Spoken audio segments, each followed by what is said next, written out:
A burnt-out car is found abandoned in South London.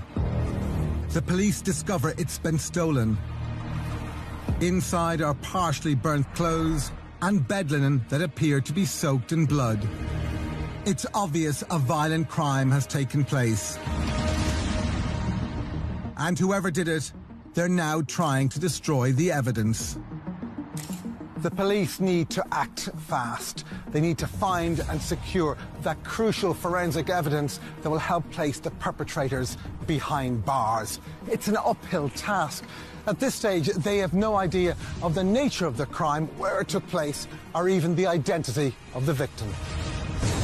Catching a killer requires conclusive forensic evidence. From clues at the scene of the crime to minute examination in the forensics lab. From the cold reality of the pathologist's table to DNA sampling, digital analysis. Each piece of killer evidence brings the murderer closer to justice.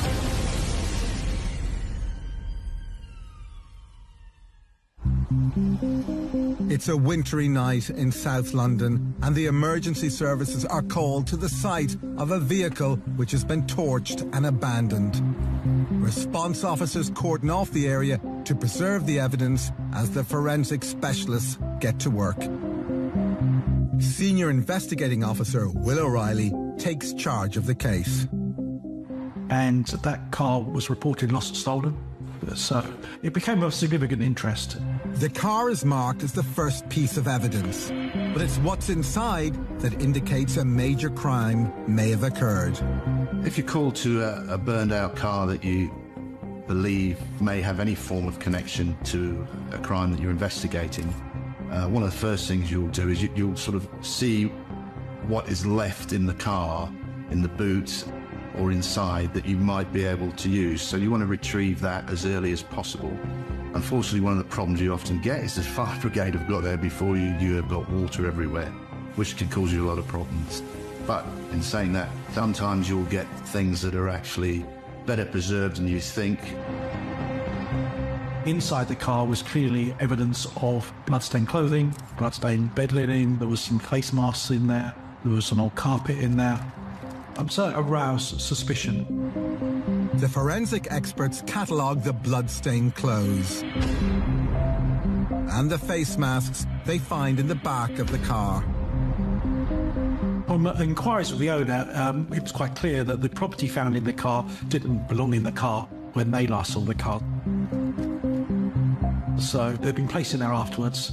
Well, there's only one reason to burn out a car and leave it abandoned in waste ground, that's to destroy evidence. So when detectives arrive and see the car in flames and see inside there's bloodied clothes and bed linen and a mask, they know that likely a very serious crime has taken place.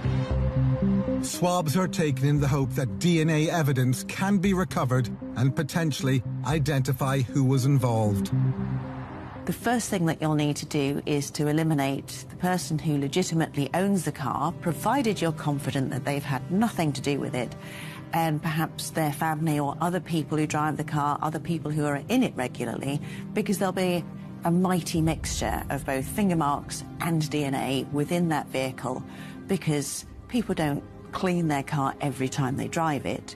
But once you've taken those people away from the equation, whatever is left, those are the people that potentially you're interested in investigating. Any DNA material emanating from perhaps the bloodied clothing may take weeks and months to come back. So when the investigators are operating on the first 48 hours, they're not talking about trying to solve this case in 2 or 3 months. So they've got to act quickly. But at that time, they've got very little information to act upon. So they had no idea that at the end of their investigative trail, they might be talking about murder. Police urgently need to find the person whose blood-stained clothes were in the car.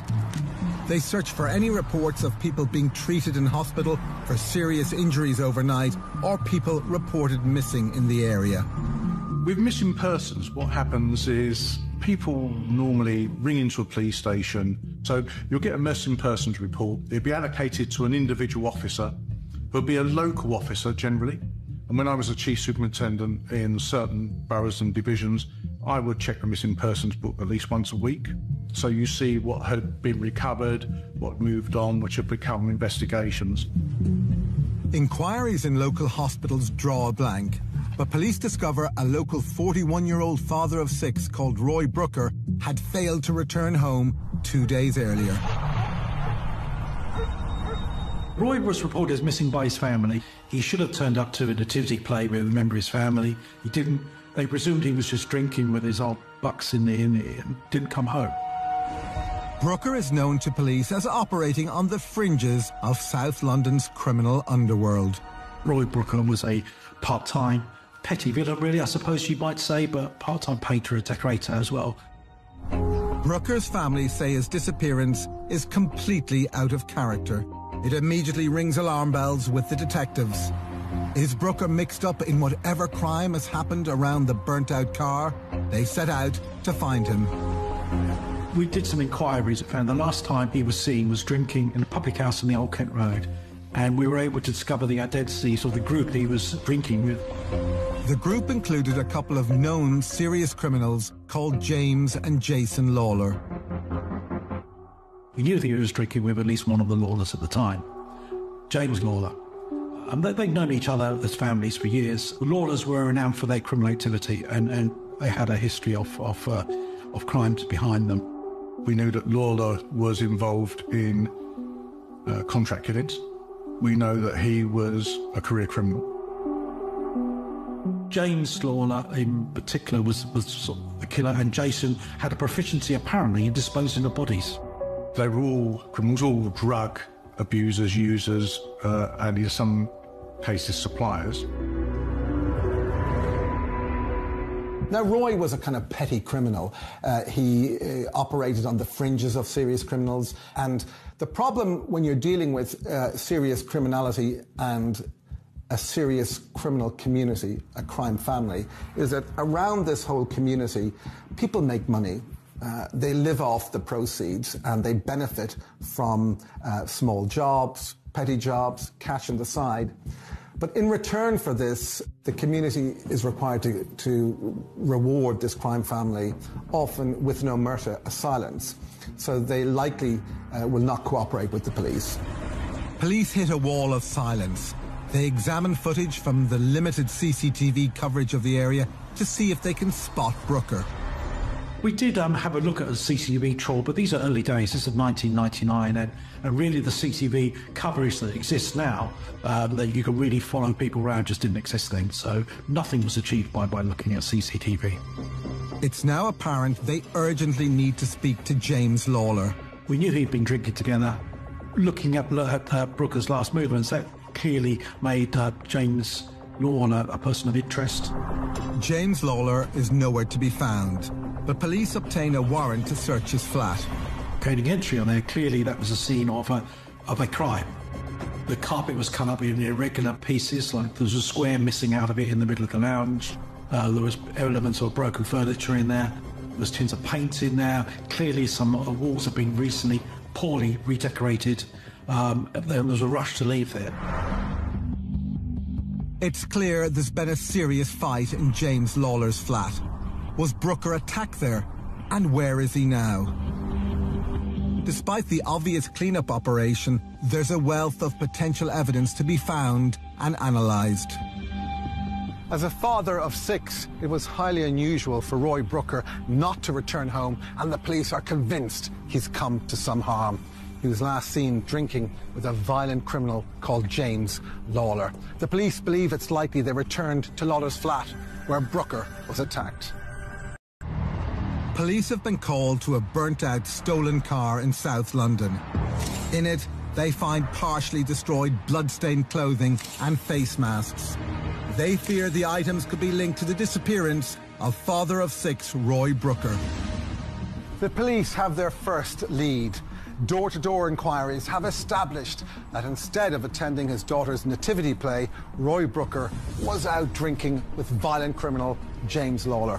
Now the police have to analyse the evidence at Lawler's flat to prove that Brooker was there. The flat is designated a crime scene and a plan put in place to thoroughly search it. Those kind of scenes are going to be there for a long time. because there's a lot of work to do, and there's a lot of items, things that have been touched. You look for things that might have been moved. For example, an indentation in the carpet that is clearly there suggests that the table is a few feet or even a few inches away. You know that table has been moved. It may have been knocked over. You look underneath the table and you find blood on it. But the person who's tried to tidy up has lifted the table back up. Those sort of things. Bloodstains remain on the carpet, and forensic officers take samples to try and identify whose blood it is. It's their fourth piece of key evidence. It would be very difficult to clean a carpet to a point where there is no visible trace of blood. First of all, it's an absorbent surface, so it's going to collect blood pretty readily. It's going to soak it up. Then once there is enough blood in the carpet, the blood starts to almost create a way through. It goes through the backing, and once that dam has burst, the material, the liquid, can then pull through to the floorboards and start to collect under the carpet.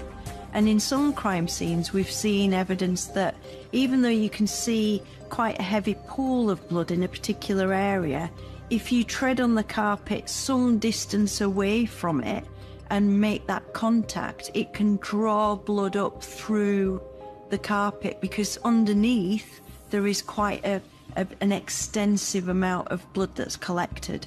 So blood and carpet has a really strange relationship. And in terms of cleaning it, the more you put pressure on it to try and remove it, the more you're actually forcing it through into the underlay and into the floorboards or whatever surface is underneath. So you really have an impossible task ahead of you to try and remove all traces of blood from carpet.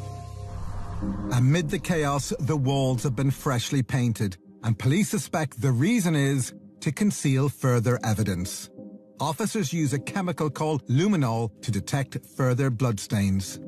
If a water-based paint has been used to try and conceal blood evidence, then luminol can still be applied to pull through the blood and give the reaction that we need to see.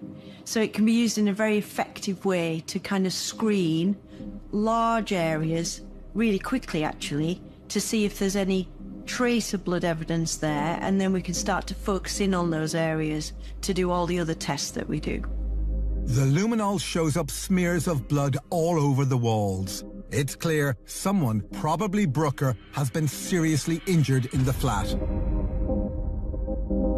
Next, the officers discover what they think are bullet holes in the wall. There was certainly some bullet holes found on the walls, which have been poorly filled and then painted over. The perpetrators at this stage would have thought that they were being forensically aware, but it's quite an immature response. That even at that stage, they thought that by simply painting up and cleaning this crime scene, that it would immediately move investigators to other locations. In fact, what it did was drive more investigators and crime scene analysts to this particular scene, and it told them a great deal about what happened and how it happened. It immediately told them this was not planned, this was disorganized, and this was not the way they intended this particular event to escalate. With bullet holes and blood all over the living room, police are starting to fear that Roy Brooker has been seriously injured or even killed. As the search moves to the bathroom, another sinister discovery is made. There was blood staining found in the bath, and including in the U-bend of the bath, hair and bits of flesh. The team now suspect whoever was attacked in the flat was killed and then sawn to pieces in the bath. And there was blood patterning in there that the scientists confirmed was probably due to someone being dismembered in there. So in dismemberment, the majority of bloodstains that we're going to see are going to be pooled blood or blood that's just been lost from those areas because of the dismemberment process, rather than blood that's been distributed actively around the scene, such as impact spatter, such as projected blood from damaged blood vessels, and those kinds of things. If Roy Brooker has been dismembered in James Lawler's flat, it's very likely that his brother, Jason, the disposal expert, has helped him. Dismembering a body is not an easy task at all. It requires a degree of skill because you need to know which structures you're going through to be able to dismember someone. So very often when someone is dismembering another body, they'll often cut down to the bone and then use a saw just to go through the bones. It's actually that part which is the most difficult part. So if the person has sharp knives and cutting right down to the bone itself is not very difficult. It can be a bit like trying to bone a joint of meat at home. But when you get to the bones, it's the bones that are the difficult part. Now, if someone has a good knowledge of anatomy, they might decide to go through the joints rather than going through the shafts of the bone. But very often, people who do dismemberment don't have an in-depth knowledge of anatomy, and so what they'll often do is use a saw to then go through the bone. That can be anything from a hacksaw right through to a wood saw. Choosing the bathtub to dismember the body again suggests the involvement of Jason Lawler, someone who knew what he was doing.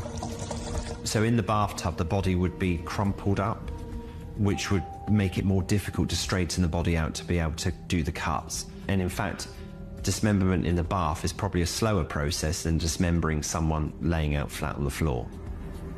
But ultimately, it's the place which can be cleaned the easiest, and it can contain all the fluids which can develop or come out of the body when the dismemberment process occurs. But if it was Jason Lawler who disposed of this body, his plan to get rid of the evidence was foiled by some defective plumbing. When you're dismembering in a bathtub, of course, the tissues and the blood will go down the drain, and you will find fragments of DNA or fragments of tissue still within the drain itself. Now that's very important because it depends on how good quality the plumbing is. So usually in houses which have been in function for a while, you'll get some build-up within the drain which will then latch onto fragments of tissue which are washed down the drain, which is the reason why they probably found tissue down the U-bend within the bath. The samples of blood, hair and flesh found in the flat are sent off for analysis. Meanwhile, scientists have been analysing the swabs taken from the blood-stained items in the car. Police hope the fire hasn't destroyed this crucial evidence. If the fire is a ferocious fire and it gets everything back to ash, then bloodstain patterns can't persist in that. But if there's only a partial fire, or there's an area that's protected from the heat and the fire damage, so for example, if there's been something laid on top of blood and it's that's kind of protected it from the fire, then sometimes in some fire scenes we can start to take away the layers and unveil blood that's been protected and then start to apply our forensic analysis to that. So it's not a guarantee that fire will clear away the blood evidence. Fortunately for the police, whoever torched this car failed to destroy all the DNA samples. There was a mask, at least one mask found in the car. I think there was a couple, but one of them was found to contain blood marks on it. Blood DNA on that was found to be of Roy Brooker as well as Jason Lawler. Police now have solid evidence that Roy Brooker has come to at least some harm. Finding Jason Lawler's DNA on the face mask makes it even more likely he dismembered Brooker's body in the flat. And he clearly wore that mask. Also in that, perhaps to disguise the smell of someone dismembering a body, it was smeared with a menthol sort of gel. Despite it being a burnt-out car, the DNA results came out with some incredible lines of inquiry. Sadly, it showed that there was blood and DNA connecting Roy Brooker to that burnt-out car, which was obviously a foreboding sign. Immediately, the investigators thought, it's highly unlikely we're going to find Roy Brooker alive. The next key piece of evidence was a mask, and on that they found DNA relating to Jason Lawler. And this was a man well known to the police. He was well known for assisting in the disposal of bodies and also assisting in the dismemberment of bodies. So the police suddenly were building up a picture of what might have happened to Roy Brooker. They decided that likely he was killed, perhaps in the flat, and his body was dismembered by Jason Lawler. When the results come back from the blood and flesh in the flat, the DNA is confirmed as that of Roy Brooker. The evidence is building, but there's still no body and no clear evidence of who's attacked him. Although we could prove an offence probably took place in that flat, and from the quantity of blood and whatever found in the car and in the flat, that Roy Brooker had been very seriously injured. However, that didn't prove that he died, and it's important for us to actually find the body. Police are frustrated. Weeks have passed and they need to question their main suspects and find out what happened to Roy Brooker. Then they get a surprise call from Sunderland. It turns out another man was drinking with the Lawlers and Brooker that day. Brian Stead. The informant tells police that Stead and Lawler fled to Sunderland after the attack, but couldn't resist bragging about what they had done. I think Stead and James Lawler were just like to boast, really, about what they did, how powerful they were, how they were the big men in South London. They boasted a great deal. And Stead made some admissions about the killing to his brother when he was in Sunderland. Those who might speak out, those who might break the criminal omerta, who might talk of their crimes, might be trying to big themselves up, trying to suggest that they're actually bigger and more important criminals than they actually are. And that would suggest somebody who is kind of a mid-ranking criminal, somebody who's a little bit above the fray, not petty, but not a very serious major player. Naturally, somebody disclosing about their criminal activities to close friends and family, you would feel reasonably secure. But the minute you disclose anything about your criminal activities to anyone, then there's always a risk of it coming back to you. It seems that all the perpetrators have long criminal histories and they've carried out much of their offending history together. So I'm sure there's a degree of camaraderie and trust, and they probably have some confidence that they're all going to be able to get away with it. But some weeks later, Stead's brother decides to inform the police about his boasts. I don't know why he came to tell us. The Stead family weren't in the same league of criminality as the Lawlers. Perhaps he weighed on his mind too heavily. So here you have Brian Stead's brother going to the police and disclosing that his brother has confessed, admitted, boasted about his involvement in Roy Brooker's death. Now, for the police, the investigators, the picture is now emerging. And this isn't a confession from somebody who is distant. It's not some gossip they've heard. It's not some circumstantial evidence. This is somebody from the brother of someone who's involved in apparently the murder of Roy Brooker. And a little part of them would have said, is there some game playing here? Can we actually believe what he's saying? Is this too good to be true? But in this instance, the story that Brian Stead's brother was giving to the police matched the story and the picture. It was now all beginning to make sense. This was truly a remarkable step forward in the investigation. Following the evidence given by Brian Stead's brother, both Stead and James Lawler are arrested. Jason Lawler was arrested soon afterwards, I think in the February of that year, because of the DNA linkage with the car. With all three men behind bars, the police must now focus on finding Roy Brooker's body. Despite the wealth of forensic evidence, the prosecution case could still fall apart without a body. Police are convinced that Roy Brooker has been brutally murdered but have no body. An abandoned car contained his partially burnt clothes and a face mask with his blood on it. A flat with Brooker's blood on the carpet and on the walls, alongside bullet holes and flesh in the bathtub, has led to the arrests of prime suspects Brian Stead and James and Jason Lawler. The detectives have built a solid case, but they know that murder convictions are notoriously hard to secure without a body. But their only chance of finding Roy Brooker's remains is if one of the suspects starts to speak. The three men are in prison on remand while police continue to try and gather evidence. Weeks pass without any of the three accused saying a word. But then Brian Stead has a change of heart. Brian Stead, knowing that, we're We were getting some intelligence and also getting some forensic linkage across the scenes to the culprits. What really wanted to diminish his role in it, perhaps, and that's why he thought he would tell us his account first before the others and get his two penneth in and perhaps get some a lesser sentence. Stead tells officers that he, James Lawler and Roy Brooker went to Lawler's flat to continue their alcohol and cocaine binge. The lethal chain of events starts with Brooker saying something derogatory about Lawler when he was out of the room. From the information that we received, we had the detail of what happened to Roy Brooker. So we had the detail, because there were a number of people there, we had detail of what the argument was about, who it was about, the fact that one of them wasn't even there when the argument occurred. When he returned, having a drink, bit of drugs, came in, was told, "Do you realise what Roy just said about you?"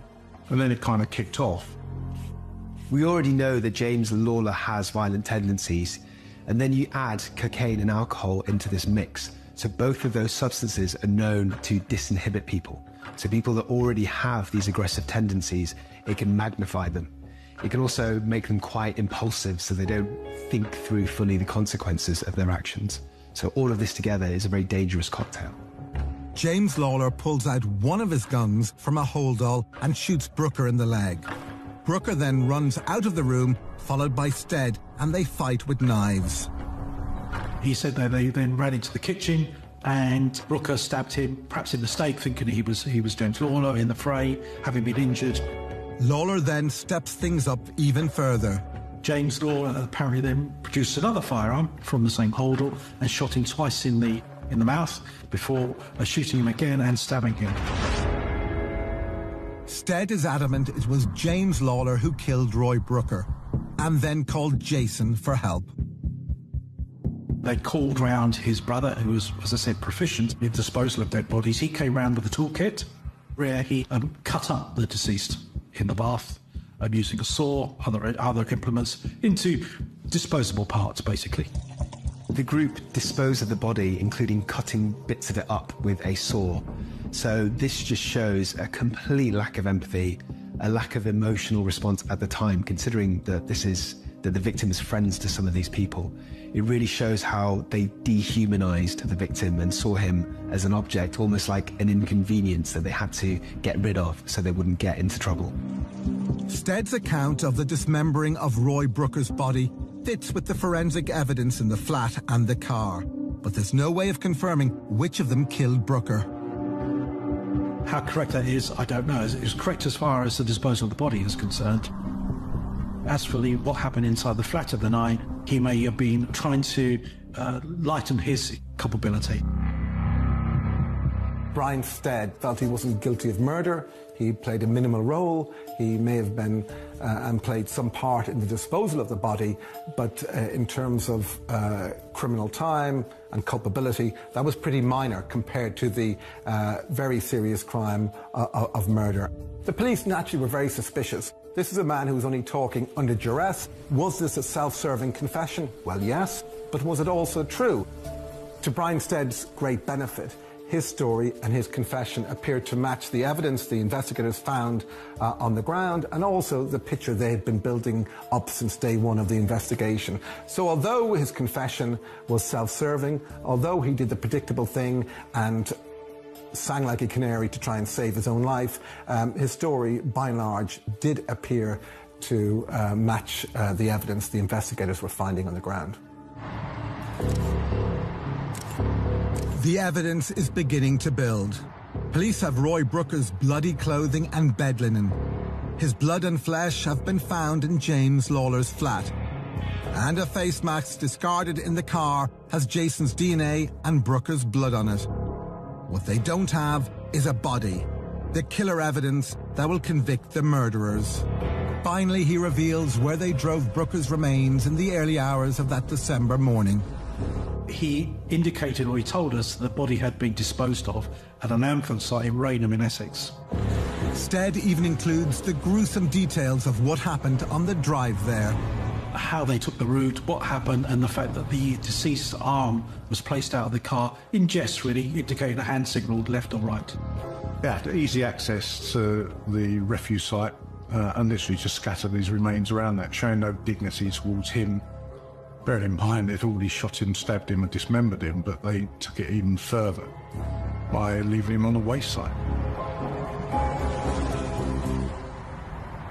People used to talk about disposing of bodies apocryphally in graveyards, but really you could find no better place to dispose of a body, a dismembered body, than in a landfill site. You have the odour, you have mountains of refuse, and there's no access for the public.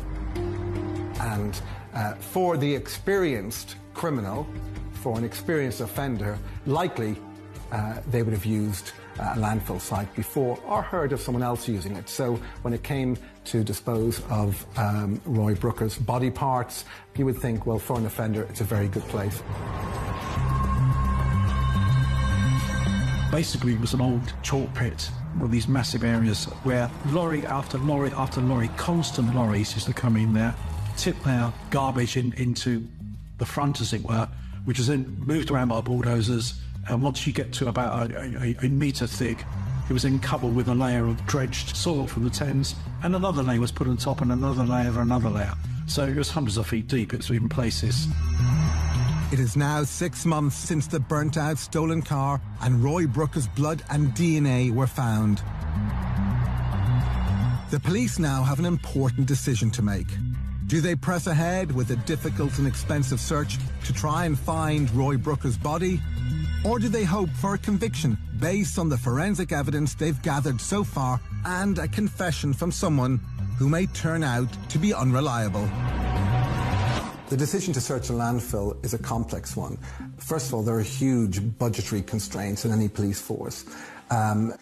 Secondly, the force and the investigative team and the prosecuting team might have felt it wasn't necessary. They had, perhaps in this case, sufficient evidence to likely secure a conviction. But maybe, in the absence of a body, it wasn't a guarantee. So to secure a conviction, a murder conviction without a body, is very, very difficult. It used to be rare, but now less so, because, of course, all the surrounding circumstantial, forensic and digital evidence now can build a really strong map about how a murder was committed and who likely committed it. So it's much easier to secure a conviction now in the absence of a body than it was before, but still, it's a huge hurdle to overcome.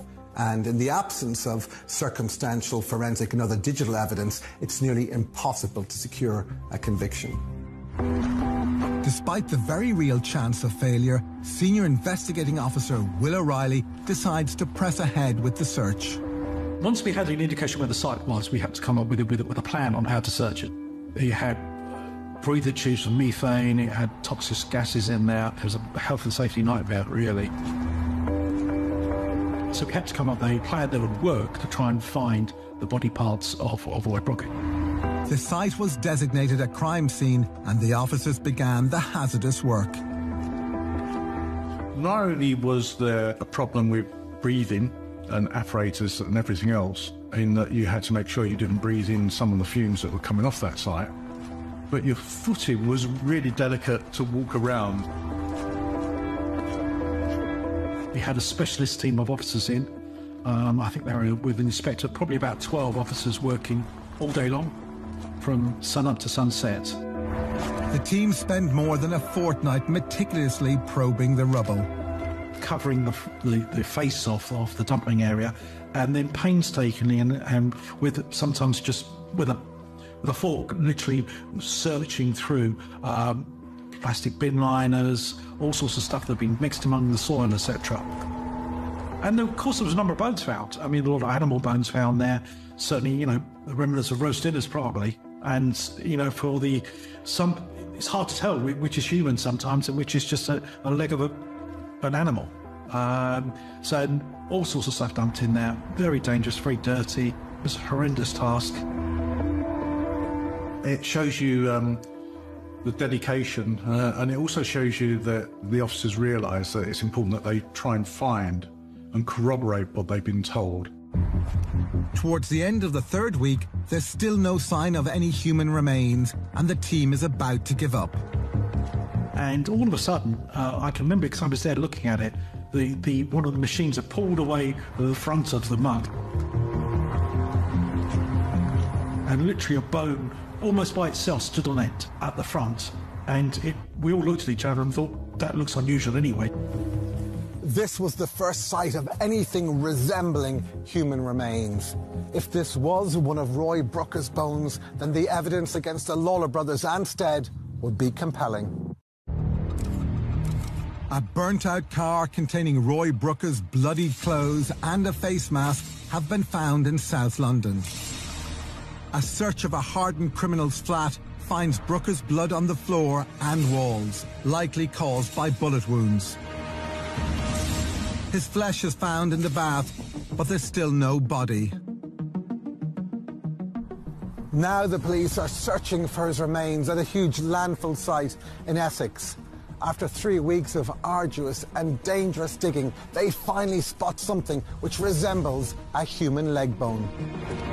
The specialist search team makes a record of the find before sending the bone for analysis. Rushed it to a pathologist who was on standby, and they confirmed it was a human femur which had been sawn off.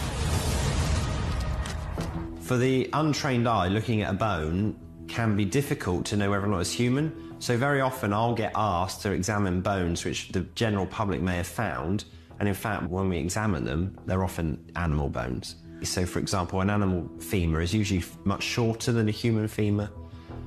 It usually is much wider, for example, in the shaft. So I can easily identify a human femur by looking at it. They're not yet sure it belongs to Brooker, but it's a pivotal discovery. That first bone we found was vital because we were about to give up, to be honest. We'd been there 3 weeks. It was a very expensive exercise. It was a very dangerous exercise. And we were clearly affecting how the site was being run as well for its normal activity. There was a large police encampment on there, and there was other demands coming in on policing. However, for as an SIO involved in the case, not only for putting that case completely together to find evidence of the deceased remains, but it was vital closure from family as well. I mean, because up till then, that was an account given by Stead. We didn't know whether it was right or wrong. The team continues to search for human remains, which might be identified as Roy Brooker's. When we first started to look at searching this site, it was about 6 months since we knew Roy Brooker had died. And we were told by experts of the field that we would probably find fairly intact body parts. But after a couple more days, they call off the search after finding just 3 more bones. But the ones we found had no flesh on them at all. They're literally, with the heat of the soil and disposal in there, they had just been defleshed and it was just literally bare bones. As more rubbish comes onto the landfill, then there will be further raking and distributing of the rubbish itself. So that will cause parts of bodies to be distributed over quite large areas. Then on top of that, you've got the fermentation which occurs. So normal bacterial fermentation of rubbish will generate heat, and that will speed up the decomposition process. So soft tissues of the body will actually decompose much quicker in landfill than they would do, say, if being buried in the woods. That does cause a real problem for police, and that will be the reason why they've only been able to find fragments rather than the entire body. Those bones were secured, were forensically examined at the scene, properly bagged and isolated, and then sent off for analysis. The DNA recovered from the bones is compared with the samples of Roy Brooker's DNA supplied by his family. Body parts that you can compare it with. A toothbrush is a good example. If you've got someone's toothbrush, you can get the DNA from that. So that will be the control sample, and we know that that's Roy Brooker's. And then when you find items that you think are his, then compare that to see if they're a match. And that's what happened.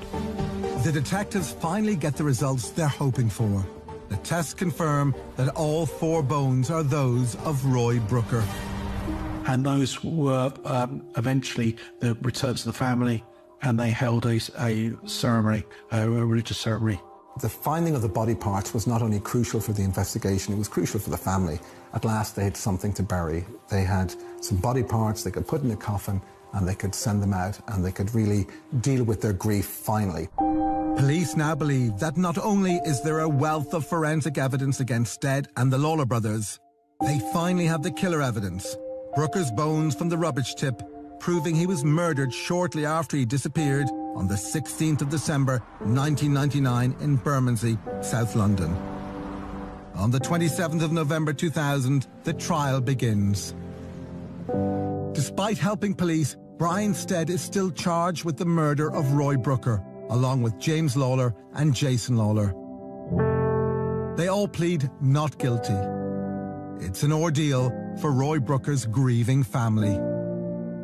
They had to sit through a 3-week trial where the gruesome details of their loved one's death was writ large and spoken of in very graphic terms in front of the press, in front of the jury, and in front of the entire courtroom.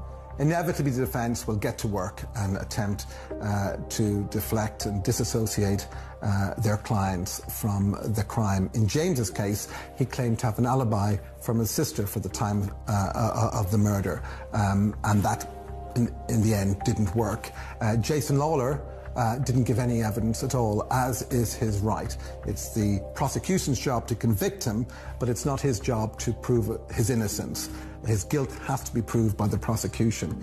So Brian Stead turned state's evidence. He was now the insider, so he was the secret weapon. He was the man who was party to this, and he was able to isolate and name and tell of everybody's role in this gruesome crime. He, of course, maybe predictably, and this left him open to some criticism in the dock, minimised his role in the murder. He claimed he acted under duress to dispose of the body.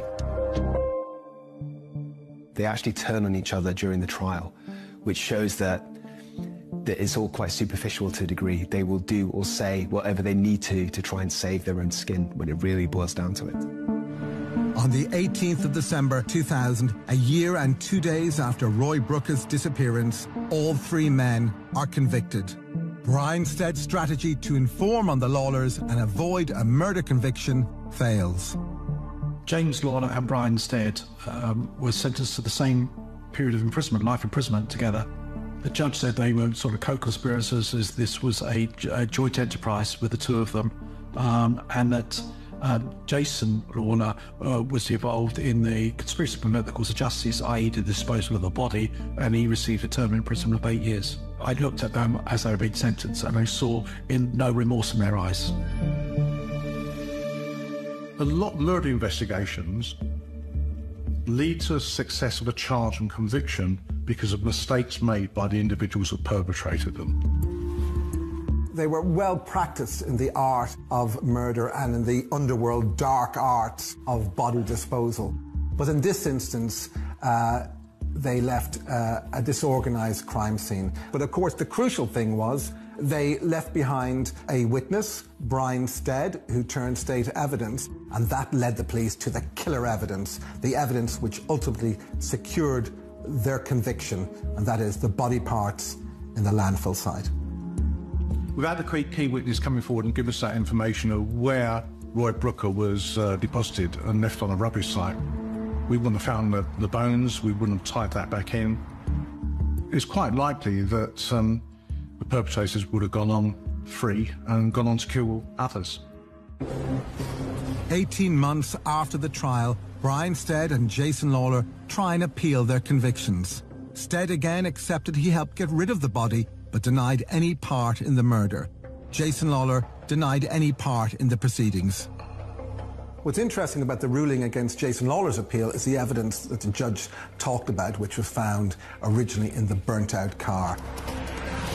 And the judgment stated that the jury were entitled to infer that someone had used a face mask while cutting or assisting in the disposal of Brooker's body, and also that the wearer of that mask at the time was Jason Lawler. The judge concluded that the facts as they stand at the moment exclude all other reasonable inference other than that it was Jason Lawler who was wearing the mask when the body of the deceased man was being dismembered. So it seems at least that for Jason Lawler, the discovery of just one face mask might have been enough to convict him. But One never knows in front of a jury, so the investigators did the right thing. They compiled a mountain of evidence to secure a conviction. But it may have been the case that the face mask was just all they needed. Brian Stead's appeal was also thrown out. His life sentence remains in place, and he and James Lawler remain behind bars.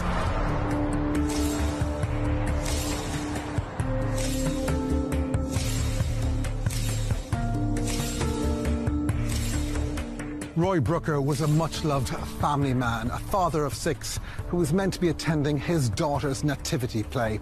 His association with violent criminals in South London was his undoing. For their part, the Lawler brothers got sloppy. An unplanned killing left behind a crucial trail of evidence which eventually placed them behind bars.